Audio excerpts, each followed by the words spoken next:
भाषा में बोलते हैं परतंत्र दोष। देखो, रोग ना दो तरह के होते हैं, एक का नाम है स्वतंत्र दोष प्रकोप, दूसरा है परतंत्र दोष प्रकोप। मैं आपको टिपिकली मैं आपको ना बस कहाँ से सोचना है चिकित्सा वो मैं आपको बता रहा हूँ। चिकित्सा जब भी कभी कोई पेशेंट, क्योंकि नाड़ी देखने का फाइनली क्या है बात, ट्रीटमेंट ही सोचना है। नाड़ी से भी तो हम ट्रीटमेंट की ही लाइन ऑफ ट्रीटमेंट हमें ढूंढना है कि इसको हुआ क्या है। तो पेशेंट कितने भी आए, दो तरह के पेशेंट आएंगे। एक तरह का पेशेंट है स्वतंत्र दोष प्रकोप, दूसरे तरह का पेशेंट है परतंत्र दोष प्रकोप।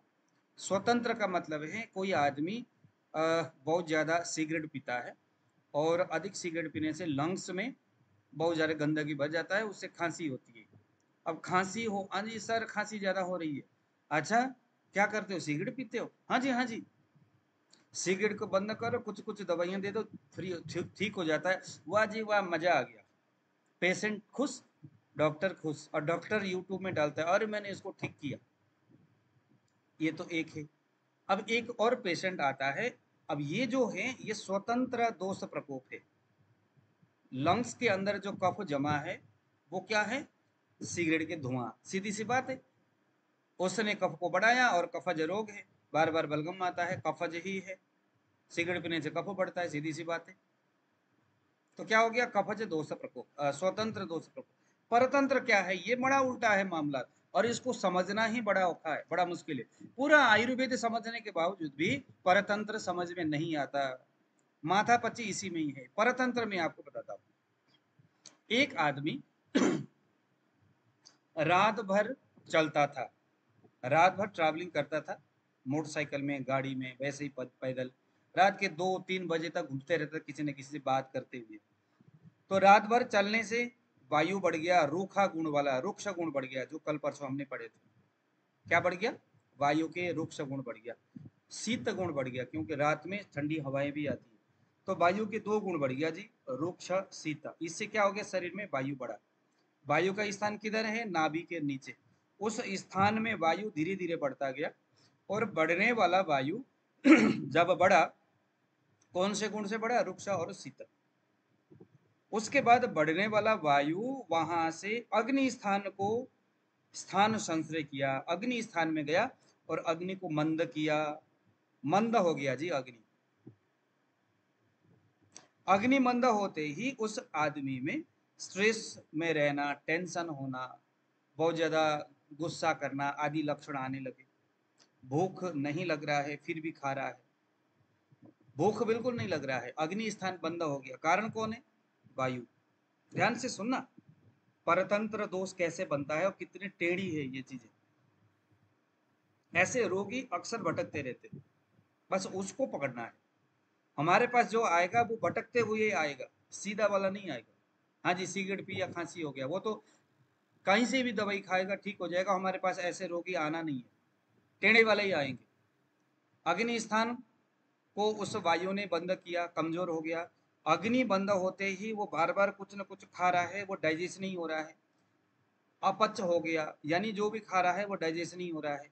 अपच होने से आम की वृद्धि हुई, आम मीन्स टॉक्सिन, कोलेस्ट्रॉल बढ़ गया जी, ट्राइग्लिसराइड बढ़ गया जी, पीएच वैल्यू बहुत ज़्यादा बढ़ गया जी, एजीओटी एजीबीटी बढ़ गया जी। ये क्या चीज़ है, टॉक्सिन है। बढ़ने वाला आम, उसको हम आयुर्वेद की भाषा में आम बोलते हैं। बढ़ने वाला आम उस अग्नि स्थान से उठ करके कफ के स्थान छाती में आया, लंग्स में स्थान संश्रय किया, लंग्स में आकर के वो वहां रह गया, ठहर गया। लंग्स में जब वो आम ठहर गया तो कफ की वृद्धि हुई, क्योंकि वो कफ का स्थान है ना, कफज हो गया जी वो आम। और उसको खांसी होने लगा, बहुत ज्यादा बलगम आने लगा, बलगम का रंग भी जो है सफेद है, सब कुछ लक्षण कैसा है, सफेद है। अब एक वैद्य देखता है यार इसको तो सफेद बलगम है, खांसी है बलगमी, इसको तो कफ हुआ होगा, कफज रोग है, चलो एक काम करते हैं, इसको हम क्या करेंगे, कुछ आयुर्वेदिक दवाई देंगे। अब कफ को ठीक करने वाला दवाई कैसा है, रुक्ष उष्ण रुक्ष गुण प्रदान जो दवाई होते हैं वो कफ को ठीक करता है। जैसे ही रुक्ष गुण प्रदान कुछ दवाई उसको देता है, जैसे काली मिर्च दिया, तो उसमें जो रूखा गुण है वो वायु को बढ़ाता है।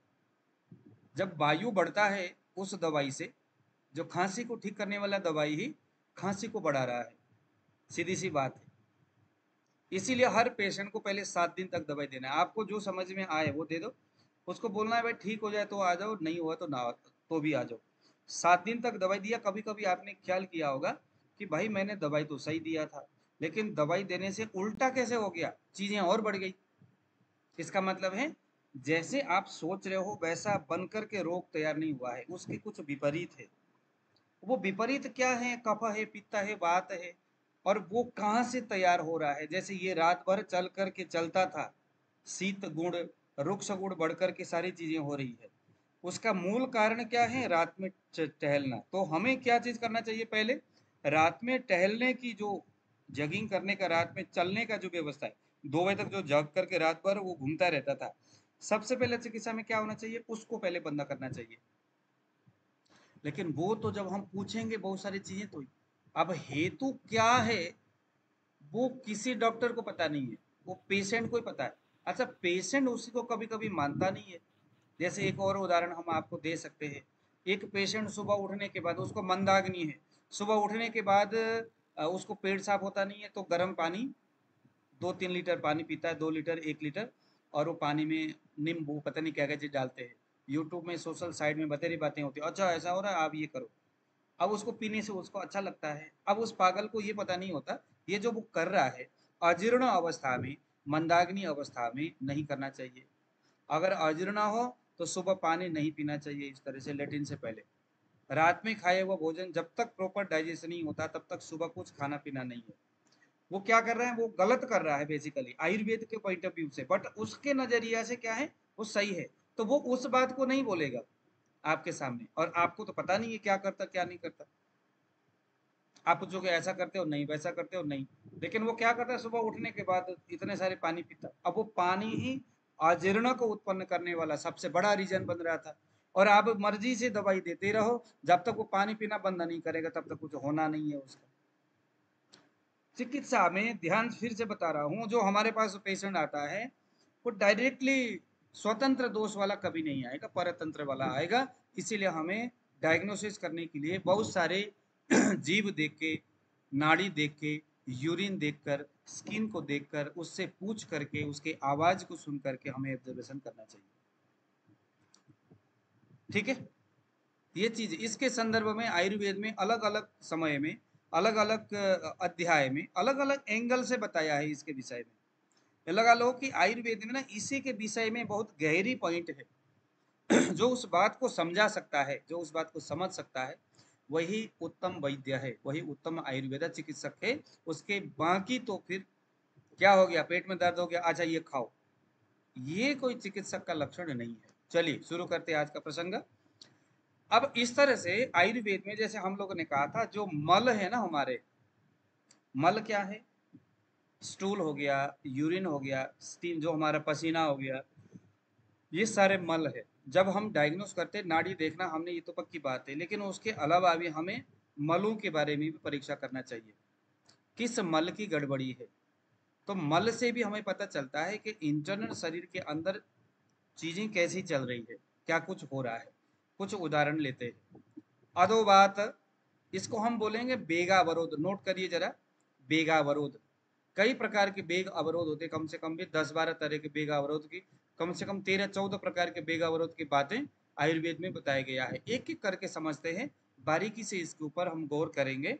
अगर आप लोगों आयुर्वेद के ऊपर यकीन करते हो, भरोसा करते हो, आगे बढ़ना चाहते हैं, तो ये सबसे पहला टॉपिक है आपके लिए। हालांकि नाड़ी परीक्षण के संदर्भ में अगर मैं इसको बगैर पढ़ाए जाऊं तो भी कोई फर्क नहीं पड़ने वाला, क्योंकि आप तो बेसिकली नाड़ी ही पढ़ने आए हो।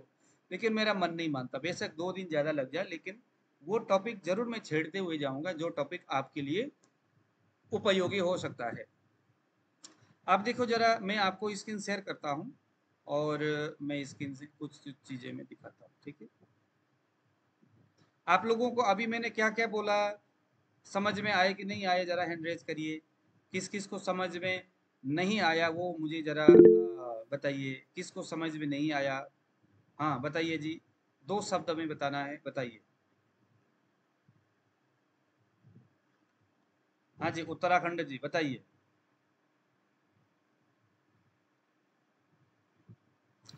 सर गंगा। आपने कहा था समझ में आ गई तो हाथ खड़ा करें, इसलिए यस मैंने यस। हाथ खड़ा किया।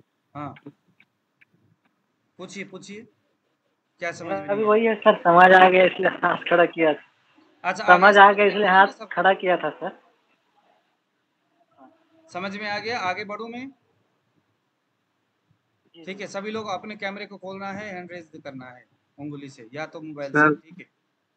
सर सर, आपने जो बोला अभी कि अजीर्ण अवस्था में पानी नहीं पीना चाहिए सुबह, हाँ, पानी नहीं पीना चाहिए, तो मतलब ऐसे कैसे पता चलेगा कि रात का खाना सुबह में डाइजेस्ट बताता हो हूँ गया है बताता हूँ बताता हूँ। प्रॉपरली? देखो, सीधी सी बात है, किसी आदमी को अजीर्ण है या नहीं, इस बात को जानने के लिए पहले नंबर में अजीर्णी रोगी के आंखों के नीचे हल्का हल्का स्वेलिंग होगा, अक्षिकुट शोथ बोलते हैं, नीचे ऊपर चारों ओर सूजन होती है। दूसरे नंबर में उसका जो स्टूल गिरता है ना, वो ऐसे राउंड शेप में गिरता है, टुक करके राउंड शेप में गिरता है, किसी किसी के दानेदार होके गिरता है, किसी किसी का कुछ गिरता है। तीसरे नंबर में सुबह कोई कहते हैं सर बीड़ी पी करके, कोई सिगरेट पी करके, कोई तंबाकू खा करके, कोई पानी पी करके अजीब अजीब सा हरकतें करते हैं लोग। कहते हैं सर क्या बताए, सुबह तंबाकू खाए बगैर तो अंदर जाया ही नहीं जाता, निकलता ही नहीं है। ये सभी अजीर्ण है। क्या है अजीर्ण जानने का?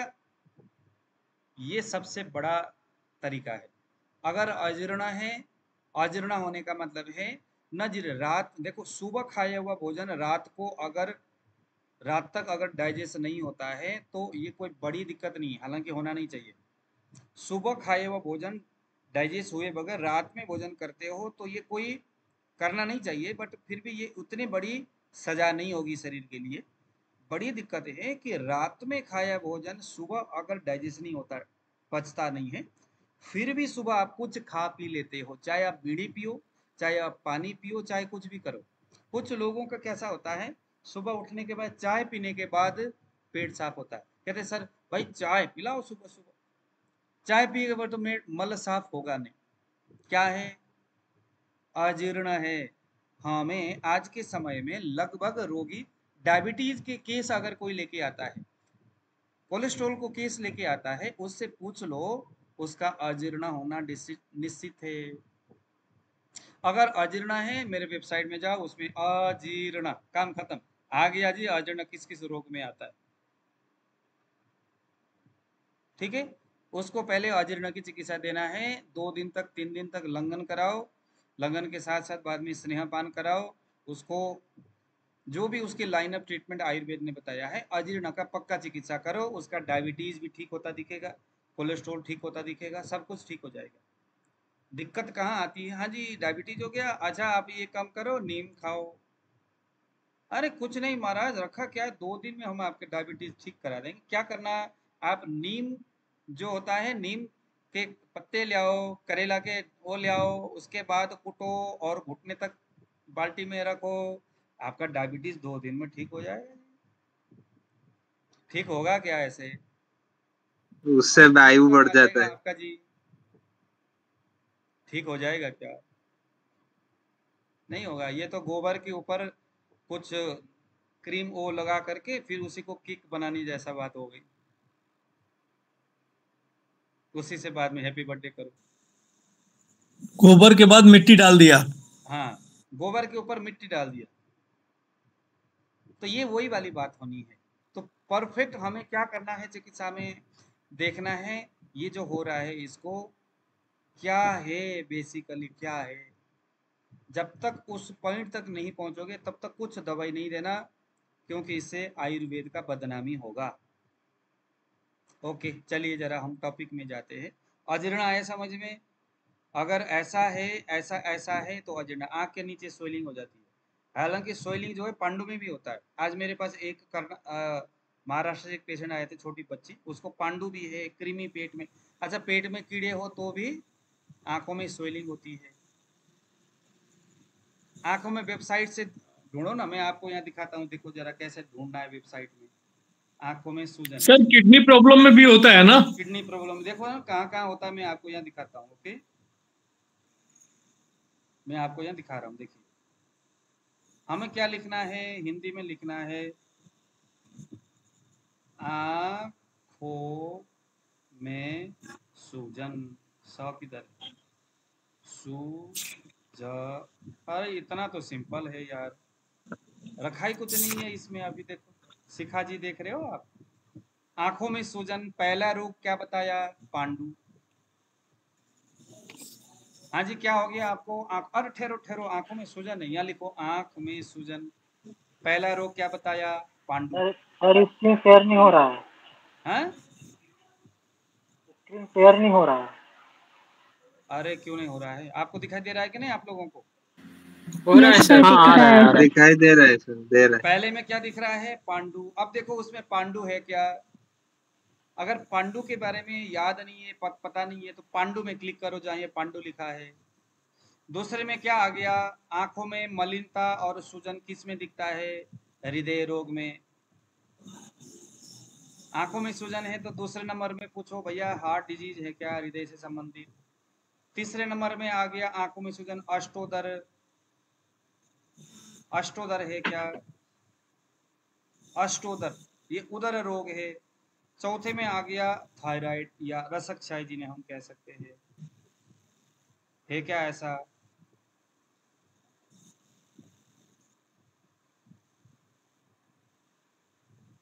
ऐसे करेंगे तो सही रहेगा। आंख सूजन, इसको ना अलग अलग एंगल से लिखना पड़ेगा, ठीक है।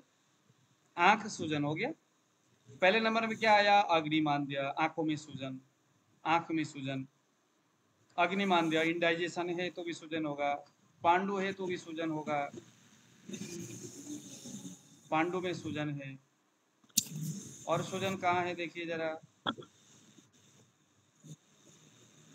अष्टोदर है, अष्टोदर है, रसक है।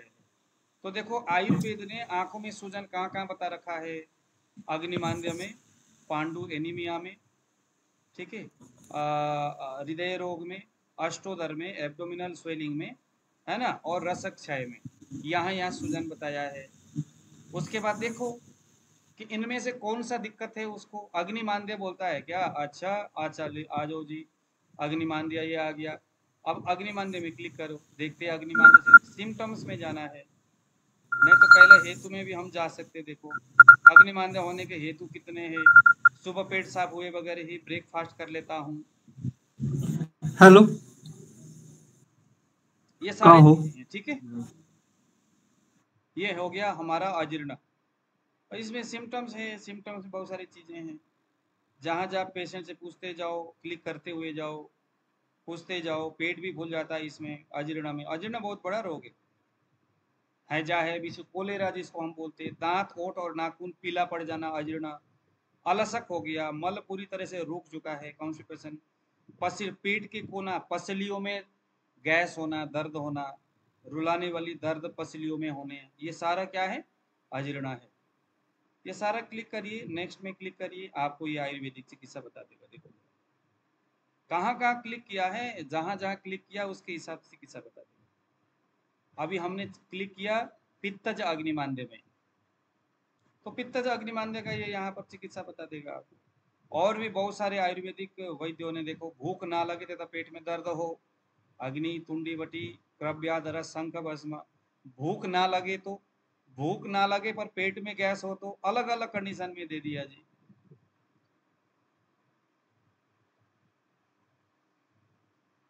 आए समझ में, ये है। तो इसमें क्लिक करिएगा तो चीजें आपका प्रॉपर तरीका से बनता रहेगा। चलिए जरा आज के प्रसंग में हम आते हैं। आप लोगों को बोरिंग तो नहीं लग रहा है इसको सुन के? नहीं सर। नहीं लग रहा। नहीं सर, बहुत अच्छा है सर ये। पहले सर नंबर, एआई टूल बहुत अच्छी चीज है, सब एक साथ चलाता है तो इजी होता है हाँ एनालिसिस करना। पहले नंबर में देखिए जरा, अब हम यहाँ पर स्क्रीन शेयर में कर लेता हूँ। स्क्रीन शेयर हुआ कि नहीं, अभी यहाँ स्क्रीन दिखाई दे रहा है? अभी नहीं हुआ। ओके ठीक है, फटाफट हम कुछ कुछ चीजें यहाँ पर समझ लेंगे, उसके बाद फिर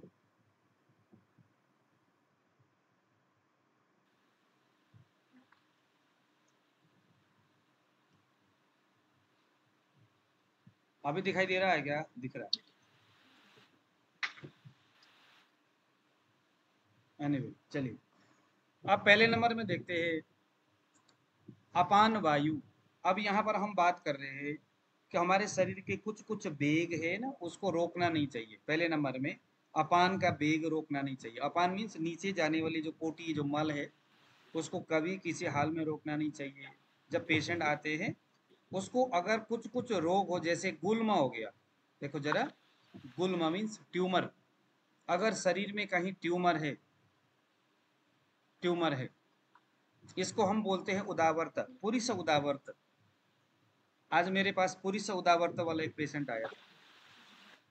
दूसरे का नाम है कहीं शरीर में पेन, दर्द हो रहा है। क्लम का मतलब होता है थकावट, बहुत ज्यादा थकावट हो रहा है।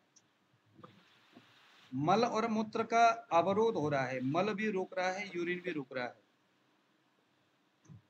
आंखों से प्रॉपर दिखना बंद हो रहा है। अग्नि का नष्ट हो जाना, अग्नि जो है ना एकदम कमजोर हो जाना। हृदय रोग, हार्ट में घबराहट होना, हार्ट से रिलेटेड प्रॉब्लम होना। और पुरुष ये अधोवायु अगर रुक जाता है, अधोवायु नीचे जो जिसे हम अधोवायु बोलते हैं, नीचे से जो गैस जो जाता है उसको नहीं रोकना चाहिए। जैसे हमारे तो कहते हैं ना कि अरे बड़ा असभ्य व्यक्ति है यार, बीच लोगों के सामने पाद दिया, ऐसा बोलते। तो बेसिकली उसने आयुर्वेद के हिसाब से सही किया, या तो थोड़े दूर जाए फटाफट, लेकिन कभी भी रोकना नहीं चाहिए। नीचे जाने वाले गैस को ज़्यादातर लेडीज रोकती है। रोकने से ना उनको ट्यूमर हो सकता है, ये सारी चीज़ें उनको हो सकती है। तो इसमें कुछ कुछ चिकित्सा की व्यवस्थाएं यहाँ पर आयुर्वेद ने बताया है, ये मैं आपको भेज दूंगा। जैसे स्नेहन करना, स्वेदन करना, वर्ती देना है, वातनाशक आहार विहार करना है, उष्णोदक यानी गर्म पानी को पीना है, बस्ती लेना है। किसी भी हाल में उस रुका हुआ और रुक करके ऊपर की ओर आया हुआ जो गैस है उसको नीचे की ओर करना हमारा मकसद है। इससे क्या क्या रोग होगा उसको हमें समझना चाहिए, ठीक है। ज़्यादातर हार्ट डिजीज होती है ना कुछ लोगों को, तो ऐसे लोगों को पहले हमें उस पॉइंट को भी, जैसे मेरे वेबसाइट में अगर आप लिखोगे ना हृदय में घबराहट होती है, तो तुरंत वो अपान वायु रुक गया क्या आपको पूछेगा, तो आपने क्वेश्चंस करना है अगले से, ठीक है। ये सारे चीज वेबसाइट में एक एक करके रखा हुआ है। पुरिसावरोध, इसका मतलब होता है जैसे पहले हम क्या कहते हैं ना कि जैसे डायरिया हो गया, किसी को लूज मोशन होती है, तो उसको तुरंत रोकने के लिए उसको कुछ मेडिसिन दिया जाता है। तो ये नहीं करना चाहिए कभी। डायरिया को नहीं रोकना है, लूज मोशन हो तो उसको डायरेक्टली नहीं रोकना है, तो वो उसको पूरी सब वेग को रोकना ये एक पाप हो गया, यानी कि ये एक गलत चिकित्सा की व्यवस्थाएं हो गई। या अगर मल का वेग आ रहा है तो उसको नहीं रोकना चाहिए, उसको फटाफट करके। अब कुछ पेशेंट हमारे पास आते, जैसे जो लेडीज है कहीं बाजार में उसका कुछ दुकान होता है और उसके आसपास में कोई लेटिन पेशाब करने का ऐसा होता नहीं है, तो दिन भर कुर्सी में बैठती है, लेटिन आता है उसको रोकती रहती है, कहती है यार इतने दूर घर कौन जाए, चलो शाम को इकट्ठे ही कर लेते हैं। ऐसा होता है कि नहीं होता? अंदाज आप लोग लगाओ जरा। अगर कोई पेशेंट को, अगर कुछ कुछ रोग में आपको बताता हूँ कि मल को रोकने से क्या क्या रोग होता है, इन रोगों को लेकर के अगर कोई आपके पास पेशेंट आएगा तो क्या मानना चाहिए उसको, क्वेश्चंस क्या होना चाहिए, वो मल को रोकती है कि नहीं रोकती दवाई खा करके। या जैसे आईबीएस के केस में पेशेंट ज्यादातर मल को रोकने वाली दवाई खाते हैं। अगर ज्यादा डायरिया होता है, लूज मोशन होता रहता है, ज्यादातर क्या खाते हैं, मल को रोकने वाली दवाई खाते हैं। लाइन ऑफ ट्रीटमेंट किए बगैर उसको आयुर्वेदिक चिकित्सा जो उसकी जो व्यवस्था है चिकित्सा का, उसके हिसाब से, दोषों के हिसाब से किए बगैर मन मर्जी से उस मल रोकने का प्रयास वैद्यों के द्वारा भी हो सकता है। अगर वो सही विधि से नहीं करेगा तो गलती करेगा वो। तो इससे क्या होगा, पिंडकोद्वेष्टन। पिंडकोद्वेष्टन का मतलब होता है काल्फ मसल्स जो है हमारे घुटने के नीचे बैक साइड में, वो जो है ना उसमें क्या हो जाता है, क्रैम्प्स पड़ जाता है, वो एकदम जकड़ जाता है। जैसे कभी कभी क्या होता है कि ऊपर की ओर आ जाता है, नीचे का जो काल्फ मसल्स है ना वो ऊपर की ओर आ जाता है, उसमें मरोड़ होता है, आप लोगों ने देखे होंगे। तो ये जो मरोड़ जो होना, इसका और भी बहुत सारे रीजन हो सकते हैं। उनमें से एक रीजन पुरुष के यानी मल के वेग को रोकना हो सकता है। सिरोरुजा, हेडेक होना, सिर में दर्द होना, वायु गैस ऊपर की ओर जाना, है ना, जिन्हें हम माइग्रेन बोल सकते हैं। तो माइग्रेन जो हमारे पास केस आते हैं तो आयुर्वेद क्या बोलता है, उसको ये जरूर पूछना चाहिए कि वो मल को रोकता था क्या या मल बार बार रुकता था क्या। ज्यादातर कॉन्स्टिपेशन होना भी पुरुष वेग को रोकना ऐसा हम मान सकते हैं, है ना, जैसे शरीर खुद उसको रोक रहा है। पीएच वैल्यू यूरिन इसमें एसजीओटी बहुत ज्यादा बढ़ जाता है, या मैं कहूँ कि उसका यूरिन बार बार जाता है लेकिन कॉन्स्टिपेशन होता है, तो मल ही यूरिन के माध्यम से बाहर निकल रहा है। या कभी कभी क्या होता है, यूरिन तो पूरा ही बंद हो जाता है और मल बार बार आता है, तो यूरिन के स्थान से वो ब्लॉक हो जाता है और मल द्वार की ओर उसकी गति होती है, तो उल्टा गति होता है। तो इससे शरीर के अंदर, इसको भी उदावर्त बोलते हैं, पुरुष उदावर्त, मूत्र उदावर्त। तो चिकित्सा हमें वही करना चाहिए। जैसे कोई बोलता है सर मेरे को यूरिन बहुत ज्यादा आता है, उसको पूछो कि भाई मल पास होता है क्या, मल भी आता है क्या। अगर पेशेंट बोलता है कि सर नहीं मल तो नहीं आता, कई दिन हो गया मल नहीं आता, कॉन्स्टिपेशन बहुत सीवियर कॉन्स्टिपेशन है लेकिन बार बार यूरिन आता है, इसका मतलब क्या है, मल में जो भी लिक्विड वाला चीजें हैं वो नीचे नहीं जा रहा है और यूरिन में आकर के मिक्स हो गया, रिफ्लेक्स हो गया, पीछे की ओर आ गया और यूरिन के माध्यम से चीजें जा रहा है। तो ये बहुत बड़ा आपके उस पेशेंट के किडनी के लिए बहुत आफत करने वाला, किडनी को खराब करता है। ये चीजें हार्ट के लिए भी बहुत खराब है, लंग्स के लिए भी बहुत ज्यादा खराब है ये ऐसी कंडीशन। तो उसको हमें ना बेसिकली उसको हुआ क्या है और आयुर्वेद शास्त्र उसमें क्या बोलता है। तो एक तो हो गया प्रतिस्याय, है ना, जैसे कोल्ड बार बार किसी को अगर साइनस होता है, साइनोसाइटिस होती है, तो भी यहाँ पर पूरी उसके मल रोकना इसका एक रीजन हो सकता है। माइग्रेन होना ये हो सकता है, गैस बार बार ऊपर की ओर जाना, जैसे एपिलेप्सी के केस में ये एक अवस्था है कि पेशेंट बोलता है सर नीचे से एक गैस ऊपर की ओर चढ़ता हुआ हमें लगता है तुरंत, तो कुछ देर के बाद हमें, तो ये भी पूरी से रोकने का एक व्यवस्था हो सकता है। ठीक है ना, परिकर्त गुदा के कैंची के काटने जैसा दर्द होता है गुदा में, उसके एनस में, या उसके हम कहे कि उसके मल द्वार में, मल द्वार में कैंची के काटने जैसा बहुत खतरनाक दर्द होता है, इसको परिकर्तिका बोलते हैं, परिकर्तन बोलते हैं। तो ये जो है यह भी पूरी से रोकने का परिणाम हो सकता है। हृदय गति, जैसे हार्ट फेल हो गया या हार्ट में घबराहट वगैरह हो जाना, या हार्ट से रिलेटेड कोई ना कोई इस तरह के टेचिकार्डिया टाइप के जो रोग है, मायोकार्डिया, टेचिकार्डिया जो है, ये सारे भी क्या हो सकता है, सामान्य सी मल रोकने से होने वाली समस्याएं हो सकती है। लेकिन हम कभी उस दिशा में सोचते नहीं है कि उसको अगर टेचिकार्डिया हो गया तो हे भगवान क्या ही ना हो गया, उसको बहुत बड़ा ही दिक्कत है और भाई ये तो कुछ होगा ही नहीं। लेकिन पता चला सामान्य से इस उदावर्त, इस कॉन्सेप्ट को हमने कभी पढ़े ही नहीं, हमने कभी सोचे ही नहीं।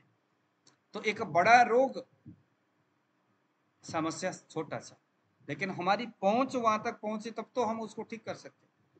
मुख से, आपके मुंह से एकदम बहुत ज्यादा बदबू आना, है ना, मुंह से मल उस तरह से निकलना, विट स्टूल जैसा बदबू आना मुंह से, ये सभी मल द्वार से निकलने वाली, मल को रोकने के परिणाम से होने वाले रोग है।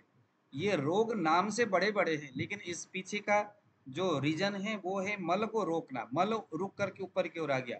तो इसकी चिकित्सा भी आयुर्वेद ने स्पेसिफिक तरीका से बताया है। वर्ती, इसको थोड़ा जूम करके आप लोग देख लो जरा, चिकित्सा देखो, वर्ती, वर्ती लगाना है रेक्टम में, उसको, है ना, अभ्यंग मसाज करना है, अवगाह एक टॉप में गर्म पानी में, ये जैसे ये मनीष कराता है हिम्स वाले कराते हैं ना जी, टॉप में गर्म पानी में, आप लोगों ने देखे होंगे।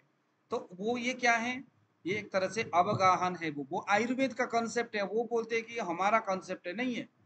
अवगाहन आयुर्वेद पहले बोलता है, किसमें काम करता है अवगाहन, अवगाहन ये काम करता है जी आपका पूरी से बेग अवरोध, मल के बेग रोकने से रिफ्लेक्स हो गया, पीछे की ओर चला गया और जाने से ये सारे सिम्टम्स हो रहा है, ये सारे, जैसे उसको साइनोसाइटिस हो गया, उसको हेडेक हो गया, माइग्रेन हो गया है, पिंड को वेस्टन, उसके पैर के जो है, जो काल्फ मसल्स है उसमें उसको प्रॉब्लम हो रही है। तो ये सभी के पीछे क्या हो सकता है, उसको पूछना है। अगर मल रोकने से ऐसा हो रहा है, ऐसा अगर आपको लगता है, तो इसकी चिकित्सा में आपको वही गर्म पानी के उस टॉप में उसको बैठाना है।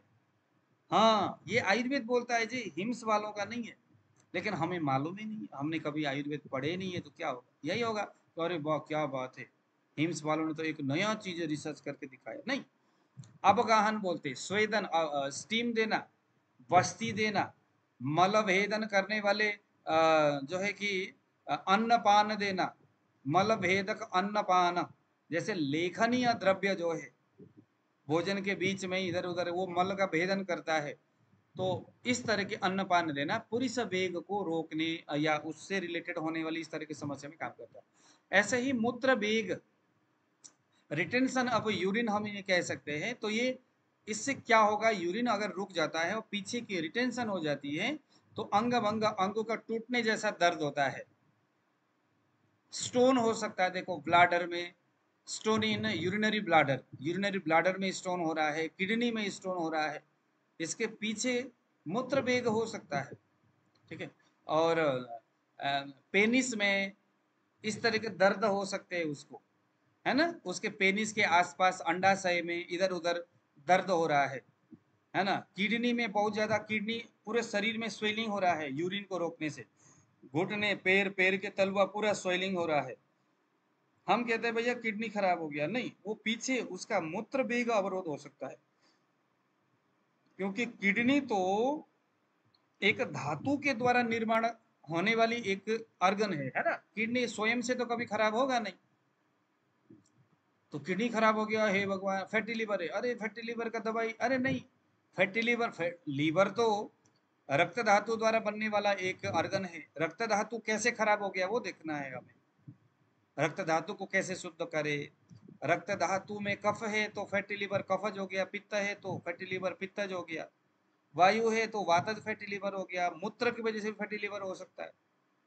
किडनी में भी इसी तरह के फैटी हो सकता है, किडनी भी खराब हो सकता है, बहुत ज़्यादा उसमें पानी भर जाता है, पूरा स्वेलिंग हो जाता है शरीर में। पानी अगर, यूरिन अगर रुक जाता है ऊपर की ओर शरीर में आता है तो सीधी सी बात है, उसमें जो आयुर्वेदिक चिकित्सा में जो यूरिन से रिलेटेड, यूरिनरी ब्लाडर को कैसे ठीक करे, मूत्र व स्रोतस को ठीक करने वाली उस तरह की दवाइयां हमें यहाँ चलाना चाहिए। और एक है उद्गार, उबासी, जो हम कह सकते हैं उद्गार, उद्गार का मतलब है डकार, तो कहते हैं डकार को भी कभी रोकना नहीं चाहिए, उबासी को कभी रोकना नहीं चाहिए। ये सामान्य सी बातें हैं, जैसे उबासी आती है तो हम दवाइयाँ खा लेते, डकार आते तो हम क्या है, हमें उसका रीजन तक हम नहीं जाना चाहते। तो देखो जरा, किसी को एनोरेक्सिया हो सकता है, जैसे अरुचि बोलते हैं जिसको, है ना, कंपन, ट्रिमर होना शरीर में, देखो ट्रिमर होना, ये उद्गार को रोकने की वजह से हो सकता है। पूरे प्रदेश चेस्ट में कहीं ना कहीं उसको बहुत ज्यादा टाइटनेस लग रहा है, चेस्ट भारी भारी सा लग रहा है, उसको बहुत ज्यादा आत्मान हो रहा है, पेट का आत्मान का मतलब है नाभि के नीचे गैस भी बना हुआ है, गुड़गुड़ करके आवाज भी आता है, भारीपन लगता है, ये आत्मान हो गया। तो ऐसा कुछ हो रहा है, उसको कास हो रहा है, खांसी हो रही है बार बार, हिचकी आ रही है बार बार, तो इन सभी का रीजन क्या हो सकता है, इन सभी का हो सकता है उद्गार। डकार आना, जो सामान्य जो डकार है, ये शरीर की एक गति है, एक वेग है, तो इस वेग को हमने रोक दिया। फाइनली अभी हम क्या देख रहे हैं, वेग को, शरीर से वेग आता है, चाहे उबासी हो, चाहे डकार हो, चाहे मल हो, चाहे मूत्र हो, चाहे सेक्स करने की इच्छा हो, ये सभी चीजें क्या है, शरीर का एक भाव है, एक एक वेग है शरीर का। बहुत ज्यादा गुस्सा आना, बहुत ज्यादा, ये सारी चीजों का हमें सम्मान रखना चाहिए।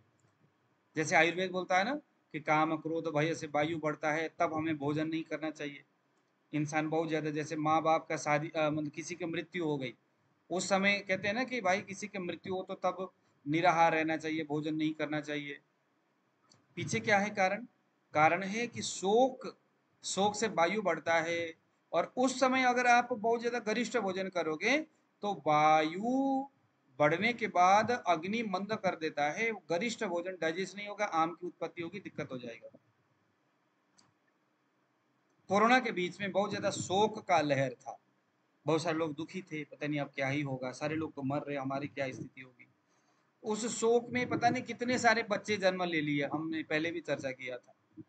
कोरोना के बीच में जिनका बच्चा हुआ है ना, कोरोना के बीच में, उन कुछ महीनों में, उन बच्चों में 20-25 साल के बाद उनमें शारीरिक संबंध की असक्षमता और संतान उत्पादन की असक्षमता और भी बहुत सारे रोग उनमें दिखना कंपलसरी है, नोट करके रख लो, क्योंकि शोक के समय में गर्भधान हुआ है और गर्भ का पालन जो है ना शोक के अवस्था में हुआ है।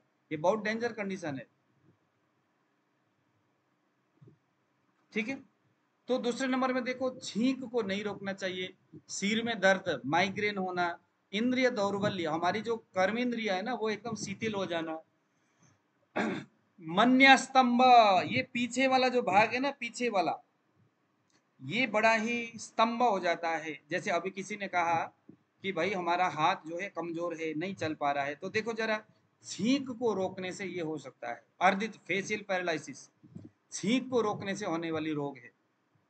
तो फेशियल पैरालिसिस है या मन्या स्तंभ, मन्या मतलब पीछे वाला ये भाग, यहाँ अगर ज्यादा स्तंभ हो रहा है, टाइटनेस हो रहा है, दर्द ज्यादा हो रहा है, तो एक ही क्वेश्चन करना है कि भैया छींक कितना आता था।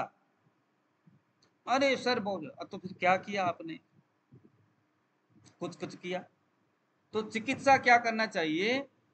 धूम्रपान करना है, आयुर्वेदिक मेडिसिन से धूम तैयार करना है, नस्य करना है, अंजन करना है, सूर्य की ओर देख करके खूब छींक निकालना है, स्वेदन करना है, अभ्यंग, ये सारी चीजें वातनाशक आहार विहार करना।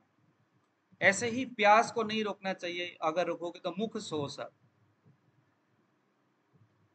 प्यास को रोकने से क्या होगा? मुंह बार बार सूख जाता है, अंग साध, शरीर शिथिल हो जाता है, शरीर एकदम लेजीनेस, बधिरता, आंख से नहीं देख पाना, अनकॉन्शियसनेस होना, चक्कर आना जी, हृदय रोग, तृष्णा। सामान्य प्यास आने पर पानी पीना चाहिए, लेकिन आपने पानी भी नहीं पिया। कुछ लेडी जो है ना व्रत रखती, अरे सर नहीं, प्यास लगे तो कोई बात नहीं, बट हम तो नहीं खाएंगे, भोलेनाथ जी नाराज हो जाएंगे।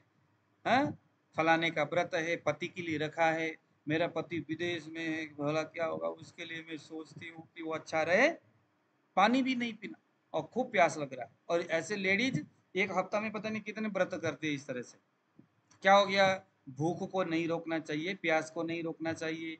बार बार हम अगर रोकते हैं तो प्यास रोकने का परिणाम देखो जरा, प्यास को रोकने का परिणाम क्या है? देखो अभी यहाँ उसका मुंह बार बार सूख जाता है, शरीर में शिथिलता आ जाती है बेमतलब में। जैसे थायराइड, डॉक्टर के पास जाओगे वो तो भैया थायराइड ही बोलेगा, क्योंकि ज्यादातर शिथिलता का जो केस है थायराइड में दिखता है। लेकिन थायराइड किससे हुआ? उसने जो बार बार प्यास को रोकने का प्रयास किया, तृष्णा को रोकने का।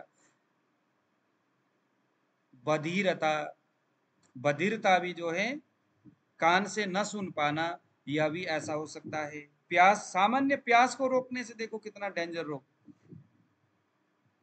अनकॉन्शियसनेस, अनकॉन्शियस हो रहा है बंदा, बार बार चक्कर आ रहा है, बार बार बेहोश हो रहा है, रीजन तो समझ में नहीं आ रहा है। क्यों? क्योंकि ये आयुर्वेद के सामान्य उदावर्त का कंसेप्ट उसने कभी पढ़ा नहीं। बार बार चक्कर आना, हार्ट डिजीज सामान्य सा है कि भाई प्यास को रोका आपने, बार बार प्यास को रोकने से चिकित्सा है शीतल आहार विहार करना है, ऐसे द्रव्यों का सेवन करना है जो शीतल हो। और वातनाशक, क्योंकि उदावर्त आपने आवरण को उसको रोका है, तो वात सामक चिकित्सा करो, और शीतल आहार विहार आपने करना। ऐसे ही भूख को नहीं रोकना चाहिए, रोकने से अंग भंगा, बड़ी जो है आपका जो शरीर है वो टूटना सा शुरू हो जाएगा, अरुचि, भूख नहीं लगेगी, फिर ग्लानि होगा, ग्लानि होगा, अपने आप को ही कुछ न कुछ कोसता रहेगा, कृषता, शरीर दुर्बल होगा, दौर्बल्य होगा, शरीर में दर्द होगा, बहुत ज्यादा चक्कर आना शुरू हो जाएगा। कब? स्त्रियां जो अपने आप को कहती है कि भाई हमने तो फिट एंड हिट रहना है, मेरा घर वाला मेरे को स्मार्ट दिखे, घर वाला क्यों, अगल बगल वाले भी दिखे हमें अच्छा, बार बार ताक झांक करे, फिर बोलते हैं कि भाई हमें घूरता है।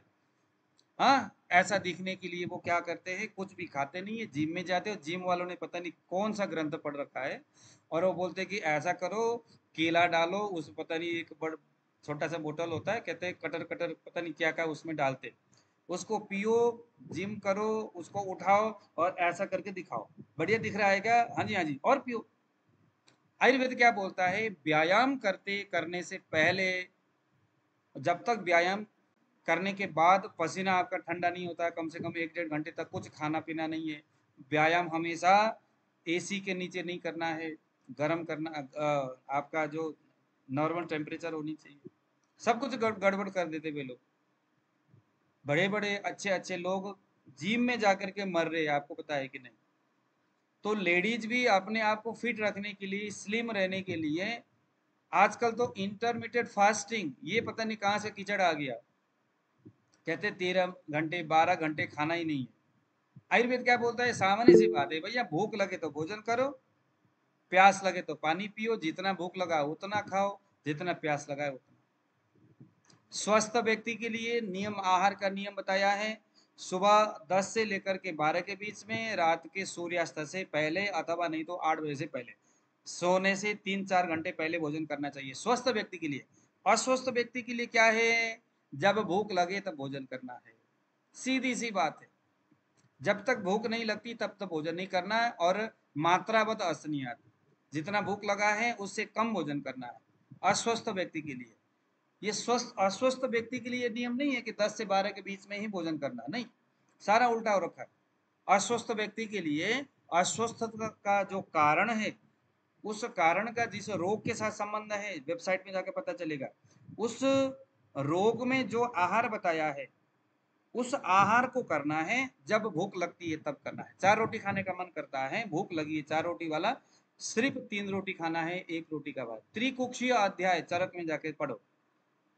एक भाग में रोटी ठोस पदार्थ, दूसरे भाग में लिक्विड, तीसरे भाग खाली, तीसरे भाग में कफ पित्त वात गति करेगा।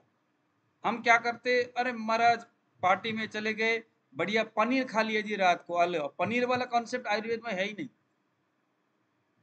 पनीर वाला कॉन्सेप्ट, पनीर को हम खाते हैं ना बड़ा चाव से, कहते हैं पनीर ये खाओ तो प्रोटीन है। अरे खा के प्रोटीन, पनीर क्या है? अपथ्य आहार है। कैसे है? दूध है जी, दूध में क्या डाला गया? खट्टी चीजें डाला गया, नमक चीजें डाला गया। अब देखो दूध में खट्टा चीजें जो है कभी सूट नहीं करता, करता है क्या? दूध कभी खट्टी चीजों के साथ, नमक वाली चीजों के साथ तो खाना ही नहीं चाहिए। पनीर पहले खट्टी चीज डाल करके पनीर बनाया जाता है, दूध में वो डाल के, उसके बाद फिर उसमें फिर नमक डाला जाता है, नमक डाल करके सब्जी बनेगा। तो देखो दूध से तैयार एक प्रोडक्ट में आप नमक डाल रहे हो, तो अब बताओ वो कितना बड़ा खतरनाक है हमारे स्वास्थ्य के लिए। तो ऐसी चीजें खा करके हम अपने आप को स्वस्थ होने का कभी कल्पना नहीं कर सकते। तो भोजन करना है, उचित मात्रा में करना है। अगर रोगी है तो भोजन का सिंपल सा नियम है, जब भूख लगती है तब करना है, भूख लगती है तब करना है। उसमें भी एक नियम है। मान लीजिए रात के 2 बजे भूख लग गया, अब क्या करोगे? भोजन नहीं करना है रात के 2 बजे। अन्न का जो समय होता है उस समय में भूख लगती है तो भोजन करना है। रात के 2 बजे भूख तभी लगता है जब आप रात में जगते हो। पहले तो रात में जगना ही नहीं है, जब आप सोए होते हो तब तो भूख लगने का सवाल ही नहीं है, क्योंकि चेतना का विकास उस समय होता नहीं है भूख का। आपका मन मस्तिष्क का सब कुछ स्थिर होता है, सोया हुआ रहता है। हाँ, दोपहर में अगर भूख लगती है, चाहे 2 बजे लगे 3 बजे लगे, तो जितना भूख लगा है उससे कम भोजन करना है। तो करते करते करते करते करते उसको टक करके 10 से लेकर के 12 के बीच में हम उसको खींच करके लेके आएंगे दोपहर में, और रात को 6 से लेकर के 8 के बीच में तक उस समय भूख लगना हमारा शुरू हो जाएगा। तो इस तरह से हमें शरीर को रखना पड़ेगा, ठीक है।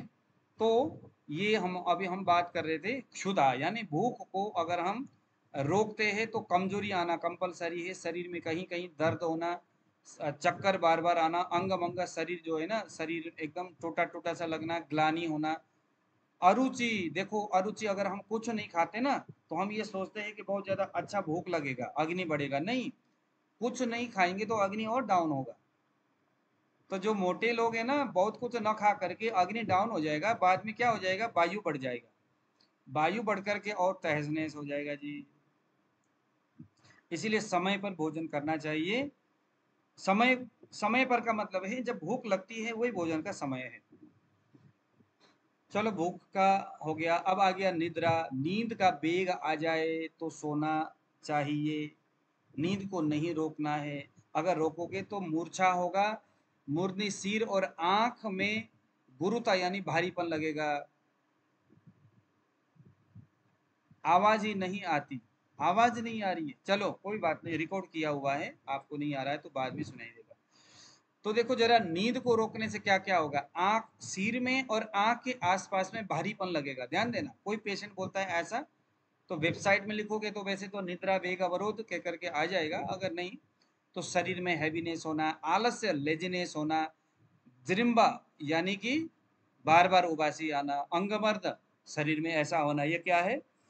निद्रा के वेग को रोकने के परिणाम से ऐसा। तो इसका चिकित्सा क्या है? अभ्यंग, अभ्यंग शरीर में खूब मसाज करना है और बढ़िया मस्ती से सोना है, यही तो इसकी चिकित्सा। देखो आप कल्पना कर सकते हैं कि एक आदमी के शरीर में आलस्य ज्यादा आ रहा है, अंगमर्द शरीर में ऐसा हो रहा है, जगह जगह टूटने से जैसा दर्द हो रहा है, आंखों के चारों ओर उसको वैसी भारीपन लग रहा है, और चिकित्सा ग्रंथकार बोलता है कि भैया इसकी चिकित्सा इतने आराम से सो जाओ और अभ्यंग शरीर में मसाज करो, इतनी सी चिकित्सा है, इतने से वो ठीक हो। लेकिन ये टू द पॉइंट आपको समझ में आना चाहिए कि हाँ इसमें ये है और इसकी ये चिकित्सा है। खांसी के वेग को नहीं रोकना चाहिए, रोकेंगे तो खांसी और ज्यादा बढ़ेगा, उसको अस्थमा हो सकता है, उसको अरुचि जो है कि ये एनोरेजिया हो सकता है, हृदय रोग हो सकता है, शोष शरीर सूखते जाएगा, हिचकी आ सकता है काश को रोकने से। इसमें काशनाशक चिकित्सा करना चाहिए। श्रम से उत्पन्न श्वास का, जैसे हम बहुत बड़ा कुछ चीजें उठाते हैं ना अपने वजन, अपने पावर से भी ज्यादा, तो हम क्या करते हैं, अपने ऐसा करके मुंह करके फिर मारा चलो उखाड़ो इसको, है ना? एक बड़ा सा पेड़ और छोटा सा पौधे को उखाड़ना होता है तो कैसे करते हैं? मुंह को रोक करके, श्वास को रोक करके नहीं। उस समय हमें क्या करना चाहिए? प्राणायाम की जो एक्टिविटी जो हमारी है, जैसे श्वास लंबा खींचा, उसके बाद उखाड़ा, और उखाड़ने में जितनी देर तक हम श्वास को प्रॉपर नेचुरल तरीके से प्राणायाम में हम रोक सकते हैं, उसको उखाड़ना है, उसके बाद फिर श्वास को छोड़ना है। मतलब कुछ भी चीजें जब हम वजनदार चीजें जब उठाते हैं तो हमारी श्वास की जो गति है वो प्राणायाम में जिस तरह से हम करते हैं वैसे करना चाहिए, एकदम श्वास को रोकना नहीं चाहिए, मतलब उस तरह से कि बहुत देर तक नहीं रोकना चाहिए, ठीक है। जृंबा, जृंबा मीन्स हो गया उबासी, छींक के वेग को रोकने से, जृंबा मीन्स छींक, जृंबा मीन्स छींक, और जृंबा तो उबासी होता है ना? तो ये इन्होंने छींक क्यों बोला? यहाँ पर भी छींक है तो यहाँ पर इन्होंने गलत लिख दिया, ठीक है, देखो गलती वहाँ हो जाती है, छींक के वेग लिखा है, बल्कि जृंब का मतलब होता है जृंबा का मतलब उबासी होता है। यहाँ इन्होंने ना, ये ग्रंथकार ने छींक लिख दिया, चलो इसको ठीक करेंगे हम। जृंबा यानी उबासी है, तो उबासी को रोकने से बहुत सारे व्याधि जैसे सिरोवेदना, सिर में दर्द होना, इंद्रियों में दौर्बल्यता, मन्यास्तंभ, देखो जरा पीछे की ओर मन्यास्तंभ, अर्दित, लकवा, आ देखो जरा, जृंबा उबासी को रोकने से चीजें हो रही है। इसमें वातनाशक चिकित्सक, ऐसे ही आंख से आने वाले आंसू को नहीं रोकना चाहिए, आंख से आने वाले आंसू के रोग अगर इसको, तो पीनस हो सकता है, नेत्र, सिर और हृदय रोग हो सकता है, मन्यास्तंभ, वही मन्या हमारा ये भाग है, अरुचि हो सकता है, भ्रम हो सकता है, भ्रम चक्कर आना, देखो ट्यूमर हो सकता है, लेडीज में कितने सारे होते हैं ट्यूमर, किससे? सामान्य अश्रु वेग को रोकने से, आंख के आंसू को रोकने से। ये कब हो सकता है? ये यस यस मैं करूंगी जी, करूंगा मैं। देखो एक चीज बताता हूँ, अब ये अश्रु वेग, अब ये ऐसे तो कोई कैसे पता चला? देखो एक लेडी, जैसे मेरे एक बहन है, ताऊ की लड़की थी, उसके ना पहले आंखों से खूब ज्यादा आंसू आता था, अचानक ऐसे बार बार आंखों से आंसू, फिर डॉक्टर पास गए, डॉक्टर ने कहा कि एक काम करो, उस चीज को उखाड़ के फेंक दो जहां से आंसू बनता है निकलता है, उसे निकाल कर फेंक दिया। बाद में उसको बड़ी दिक्कत हो गई, उसको गुल्मा होना शुरू हो गया, उसको ये हो गया था, क्या बोलते हैं, फाइब्रॉइड हो गया था। अब उस फाइब्रॉइड का संबंध अश्रु वेग को रोकना हो गया। एक चीज मैं आपको बताता हूँ, ओवरियन सिस्ट जब होता है तो समूचे गर्भाशय को उखाड़ करके डॉक्टर फेंक देते, फेंकते कि नहीं फेंकते? ज्यादातर जब 45 से ऊपर जब एज हो जाता है या 50 से ऊपर जब एज हो जाता है तो डॉक्टर बोलते हैं जरूरत नहीं, चलो उखाड़ के फेंको, ये ऐसा गड़बड़ हो रहा है, सिस्ट वगैरह हो रहा है।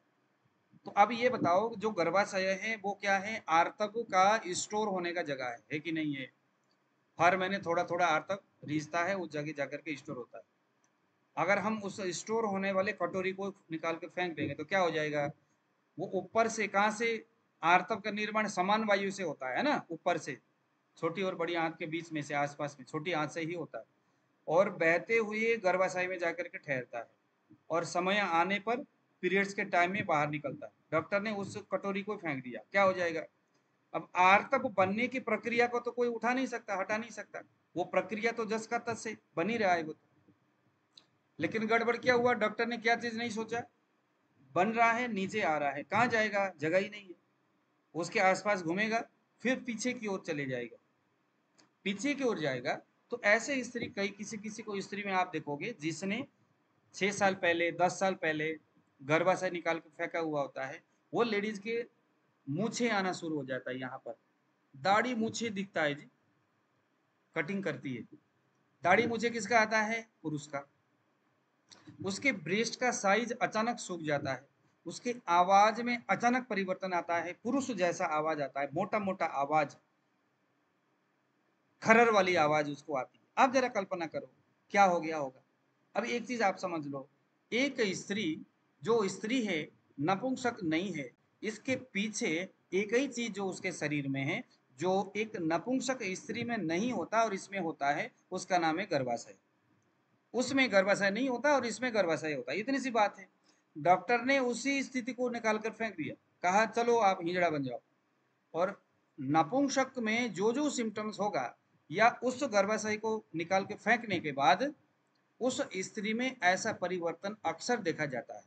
मूछे, दाढ़ी मूछे आना, किसी को भी देखो स्त्री को, उसको ठहरा करके उसको पूछ लो, गर्भाशय से संबंधित दिक्कत के कारण उसको वहां से निकाल करके फेंक दिया गया, ऑपरेशन हो गया जी। कितने साल हो गया? 10 साल हो गया, मूछे आ गई, आवाज उसका पुरुष जैसा दिखता है, क्या हो गया? वो हिजड़े जैसे बन गई थी, नपुंसक जैसी बन गई उसकी। नपुंसक, अब कोई समाज तो बोलेगा नहीं कि ये नपुंसक है, क्योंकि पहले तो अच्छी भली थी, लेकिन अभी नपुंसक बनाया डॉक्टर ने। क्योंकि वो कैसे, ऐसा क्यों होगा? देखो, जब एक लेडी जब प्रेग्नेंट होती है तो क्या होता है, उसके देखो ब्रेस्ट का साइज बढ़ता है, निप्पल काला हो जाता है, उसके उसके आंखें, उसके लिप, इनका साइज में भी उसमें परिवर्तन आता है।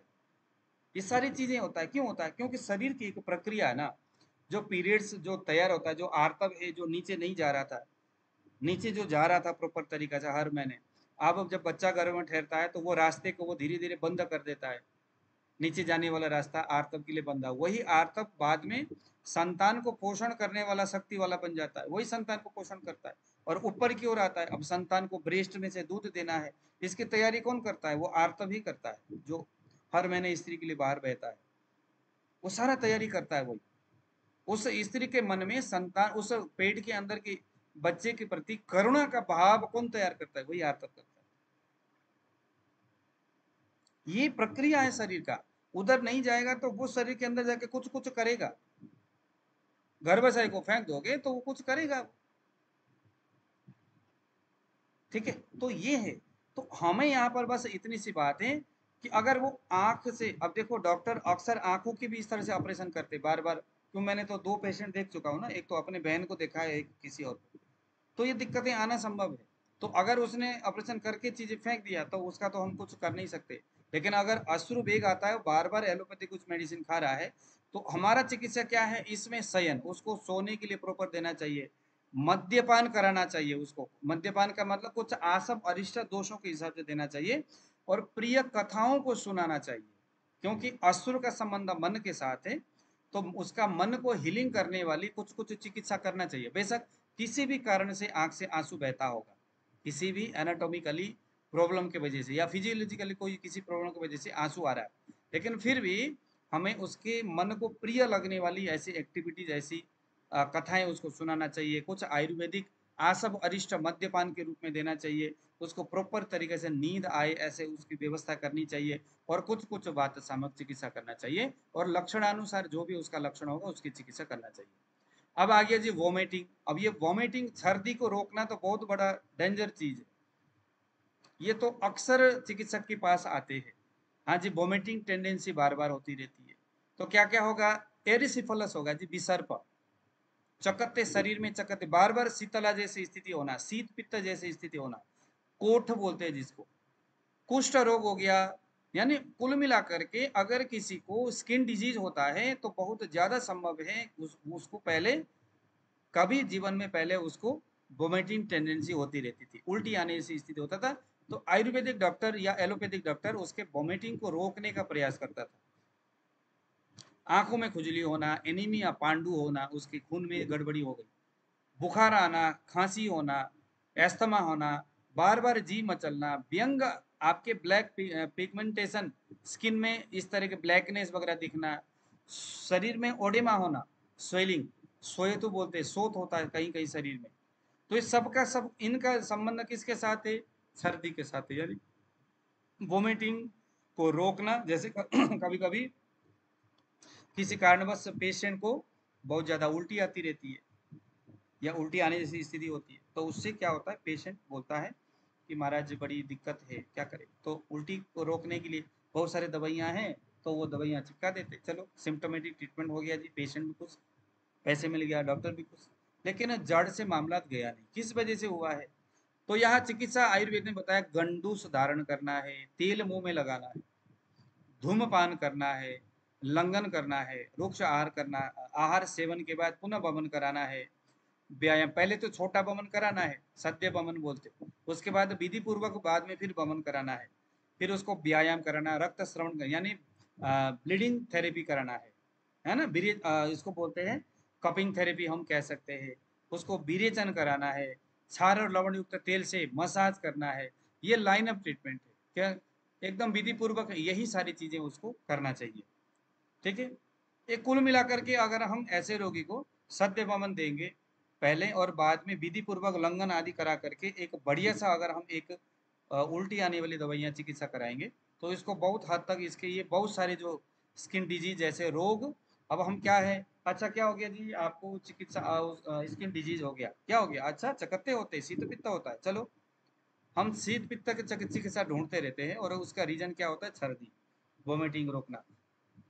उसके बाद आ गया शुक्र, अगर वीर्य का वेग आता है तो वेग को रोकना भी नहीं चाहिए, ना उदी रहे, तो वेग को जल्दी, जैसे हम लोग क्या करते हैं, अक्सर लोग क्या करते हैं, मेडिसिन खाएंगे, सेक्स में हाँ जी मजा नहीं आ रहा है, है ना, मजा नहीं आ रहा है जी, क्या खाया जाए, हाँ जी ये खाओ वो खाओ ये खाओ, क्या होगा इससे, इरेक्शन बहुत प्रॉपर तरीका से बनेगा।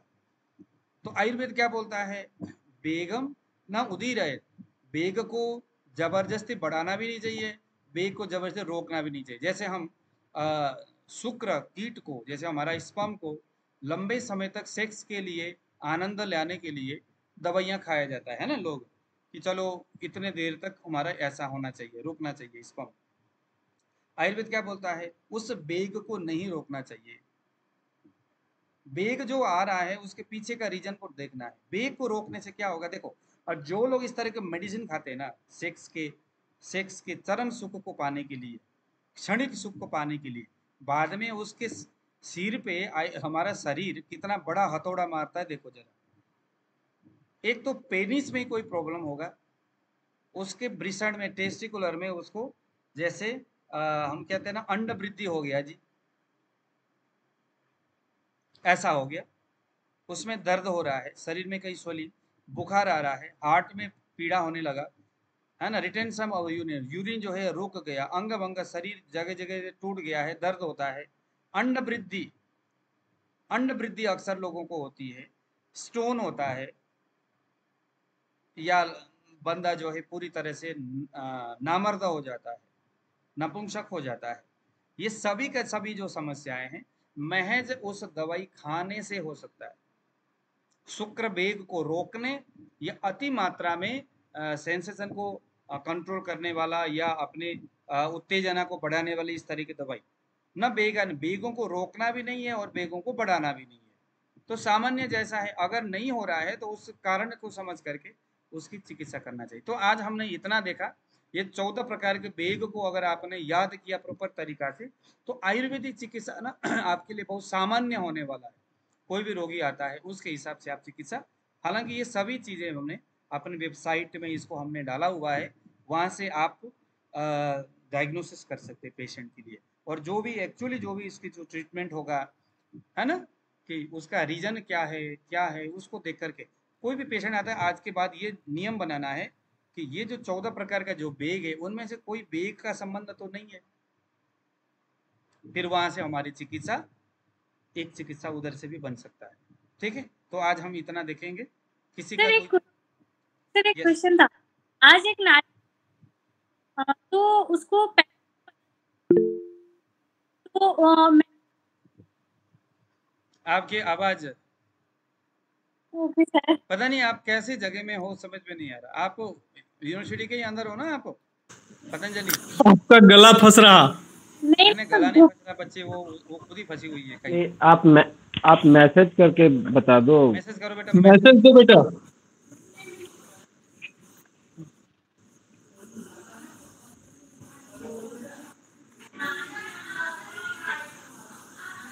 गौरी कुल जी, देखो वही बात है कि आपने सर मुझे एक सेकंड पहले मैं गैरी जी का मैं पहले बताऊं। आपका क्वेश्चन है, एक सेकंड से, एसिडिटी रक्त पित्त में अभिपत्तिकर लेना चाहिए या नहीं चाहिए। देखो अभिपत्तिकर जो है ना, फिर बात वही है कि एसिडिटी का रीजन क्या है, कफ पित्त वात, रक्त पित्त का रीजन क्या है, कफ पित्त वात, उसके हिसाब से हमें अभिपत्तिकर चूर्ण लेना चाहिए या नहीं चाहिए, उसका हमें विचार करना है। एसिडिटी में रक्त अभिपत्ति का चूर्ण अच्छा काम करता है, लेकिन सिम्टोमेटिक काम करता है। आपको ना उसके विधि पूर्वक अंदर की इंटरनल को इसका रिसेप्टर एक नाड़ी, तो एक सेकंड बेटा मैं देख रहा हूँ।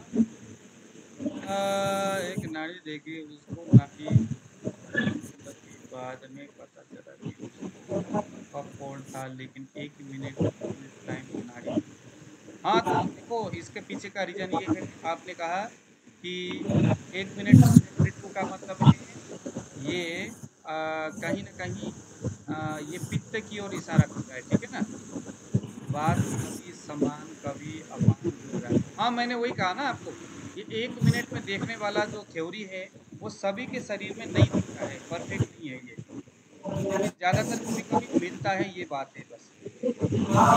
ये जो आपने कहा ना, ये आवरण का कॉन्सेप्ट है। अभी हमने आपको बताया था ना आवरण, ये कॉन्सेप्ट है। इसको अगर आप देखोगे, प्राणावृत प्राण है, साइनस वगैरह लिखा होगा पहले।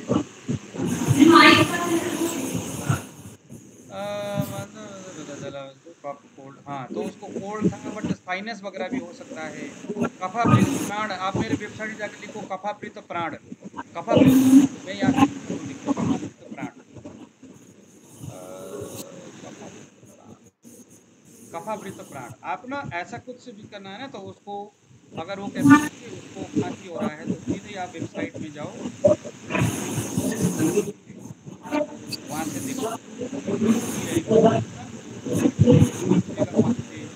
ये भी समझ में आएगा। देखो यहाँ पर कफावृत प्राण में आपको दिखाता हूँ। ठीक है,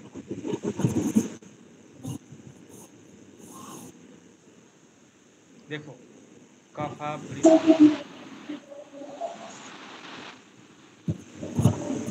ये देखो कफावृत प्राण आ गया। आप देखो इसको, ये आ गया, और यहाँ पर उसको पूछना है सिम्टम, बार बार भूखता रहता है क्या, हर जगह तो अभी ये चीजें, रोगी के मुंह में हमेशा पानी भरा हुआ रहता है क्या, जीभ पानी भरा भरा चलता है, रोगी बार बार छींक मारता है क्या, शुद्ध ढक्कन आता है क्या, श्वास लेने और छोड़ने में दिक्कत होती है क्या, एस्थमा जैसी स्थिति है क्या, खाना खाने का मन नहीं करना, अरुचि है ना, उल्टी आने जैसा लगना, शरीर में कमजोरी होना, उबासी, ये सारे कफावृत प्राणवायु। खुशबू बताओ जरा, इनमें से कोई लक्षण दिखता है उनमें?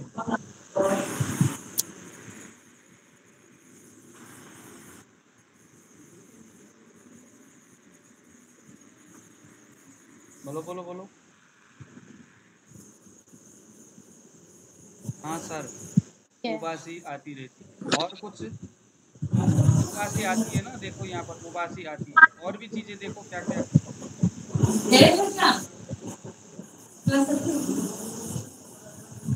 ठीक है, देख अब रुका रहा खत्म होने वाला, हाथ दो एक तो बिट। चलो इनमें से जो भी चीजें समझ, देखो यहाँ पर उबासी आती है, नेक्स्ट में क्लिक करो, चिकित्सा क्या है, प्राणवायु के आश्रित जीवन होता है, यह जब पीड़ित होता है तो आयु का नाश होता है, प्राणवायु विद्युत होने पर मृत्यु समान कष्ट होता है, इंसान की मृत्यु भी हो सकती है। वायु पर कफ नाशक प्रयोग करते हुए वायु का विरोधी ना हो ऐसा कफ नाशक वातावरण में प्रधान औषधि एवं आहार द्रव्यों के द्वारा चिकित्सा करना चाहिए। एक ये सूत्र बताया।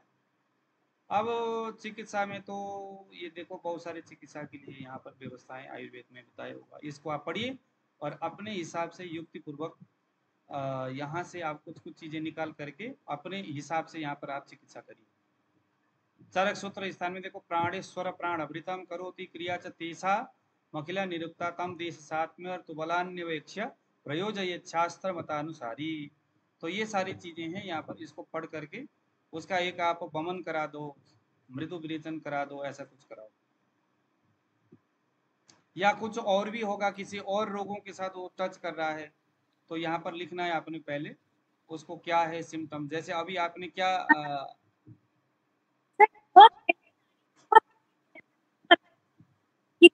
खुशबू जी, आप आपका वीडियो ऑफ करके बात कीजिए तो शायद हो सकता है।